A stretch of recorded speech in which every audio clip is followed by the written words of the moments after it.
Hello good morning दोस्तों, Ravi online classes में आपका स्वागत है।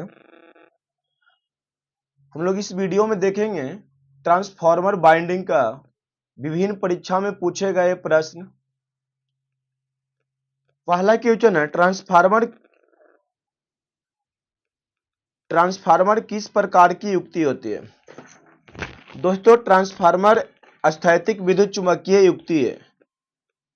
स्थैतिक विद्युत चुम्बकीय युक्ति है, याद रखिएगा।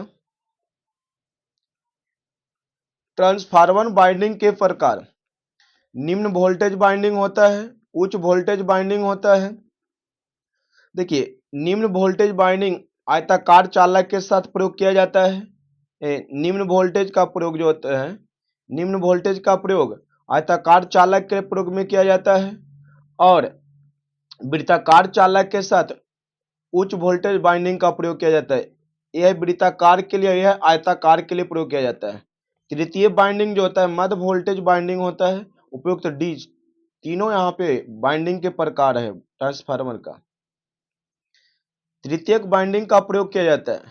तृतीयक बाइंडिंग का प्रयोग किया जाता है विभिन्न भारों पर अतिरिक्त वोल्टेज प्रदान करने के लिए, फेज कंपनसेटिंग उपकरणों को सप्लाई प्रदान करने के लिए, लघु परिपथ धारा को नियंत्रित करने के लिए। उपयुक्त ऑप्शन नंबर डी तीनों के तीनों का प्रयोग किया जाता है।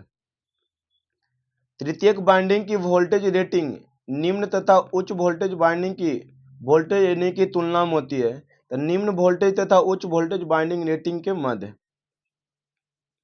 निम्न वोल्टेज या उच्च वोल्टेज ट्रांसफार्मर की डिजाइन के लिए आवश्यकता होती है तो संतुलित सीमा में कॉपर क्षति, विद्युत चुम्बकीय बल को सहन करने की क्षमता, बाइंडिंग की लागत कम हो। उपयुक्त सभी मतलब तीनों यहाँ पे आवश्यकता होती है।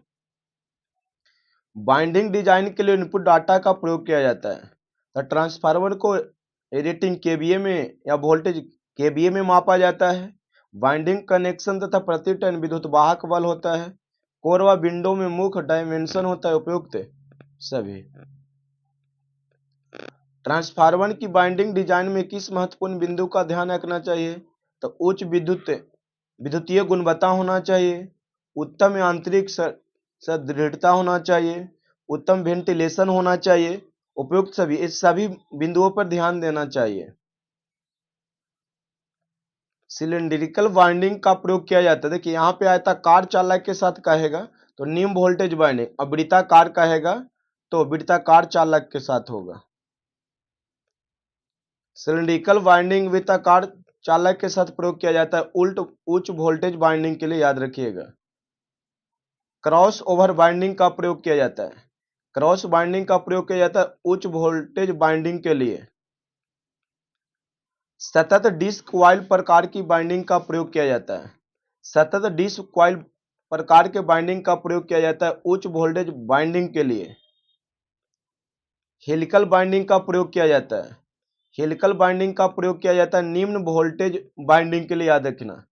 हेलिकल बाइंडिंग का प्रयोग किया जाता है निम्न वोल्टेज बाइंडिंग के लिए, और क्रॉस बाइंडिंग का प्रयोग किया जाता है उच्च वोल्टेज बाइंडिंग के लिए। सतत डिस्क प्रकार की बाइंडिंग का प्रयोग किया जाता है उच्च वोल्टेज के लिए। हेलिकल बाइंडिंग का प्रयोग किया जाता है निम्न वोल्टेज बाइंडिंग के लिए, याद रखिएगा। वृत्ताकार चालक युग्मित सिलिंड्रिकल बाइंडिंग में केवीए का रेटिंग क्या होता है। तो केवीए का रेटिंग होता है 5000 केवी टू 10,000 केवीए। आयताकार चालक युग्मित सिलिंड्रिकल बाइंडिंग में केवीए रेटिंग क्या होता है दोस्तों। तो केवीए रेटिंग होता है 5000 केवीए से 8000 KVA. Option number D. Cross over binding में केवीए रेटिंग क्या होगा। तो क्रॉस ओवर बाइंडिंग में केवीए का रेटिंग होता है 1000 केवीए तक, किलोवाट वोल्ट एम्पियर तक। हेलिकल बाइंडिंग में केवीए रेटिंग कितना होता है दोस्तों। तो हेलिकल बाइंडिंग में केवीए रेटिंग होता है 160 केवीए से 10,000 केवीए तक। सतत डिस्क बाइंडिंग में केवीए रेटिंग कितना होता है। तो 200 केवी से 10,000 केवीए तक। सिलिंड्रिकल बाइंडिंग वोल्टेज की रेटिंग क्या होता है। यहाँ वृत्ताकार है दोस्तों, तो वृत्ताकार के लिए आपको पता है कि उच्च वोल्टेज बाइंडिंग का केवीए जो होता है दोस्तों वह 33 केवी तक होता है। कितना होता है? 33 केवी तक।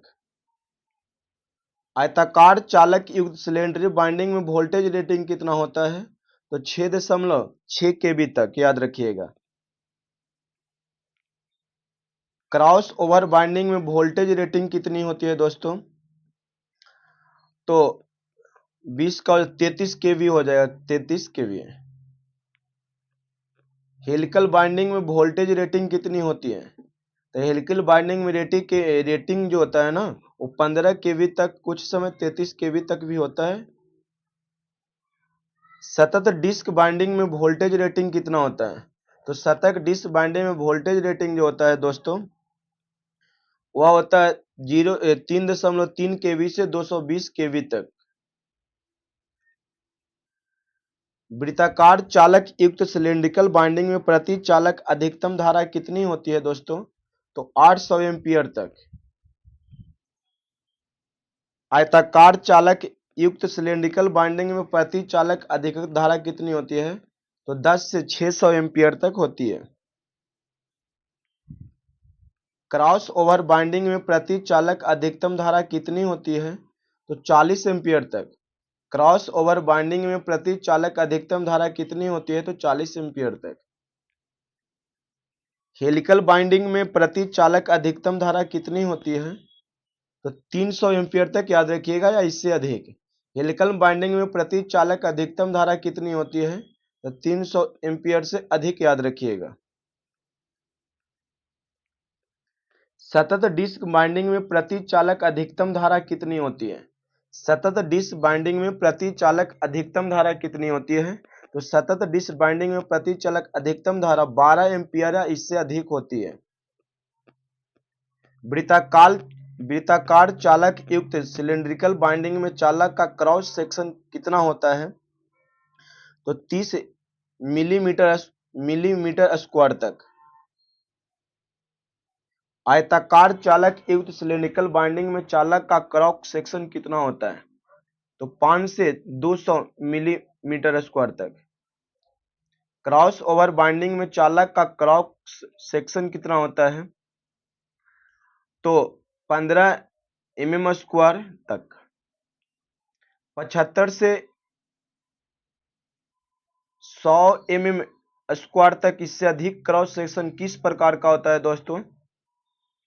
तो हेलिकल बाइंडिंग का होता है। किसका होता है? हेलिकल बाइंडिंग का। 4 से 200 मिलीमीटर स्क्वायर तथा इससे अधिक क्रॉस सेक्शन किस प्रकार की बाइंडिंग का होता है? तो सैंडविच बाइंडिंग, नहीं, सतत डिस्क बाइंडिंग। सतत डिस्क बाइंडिंग। वृत्ताकार चालक युक्त सिलिंड्रिकल बाइंडिंग में समांतर चालकों की संख्या कितनी होती है दोस्तों? तो 1 से 2 होती है। आयताकार चालक युक्त सिलिंड्रिकल बाइंडिंग में समांतर चालकों की संख्या कितनी होती है? तो चालकों की संख्या 1 से 4 होती है।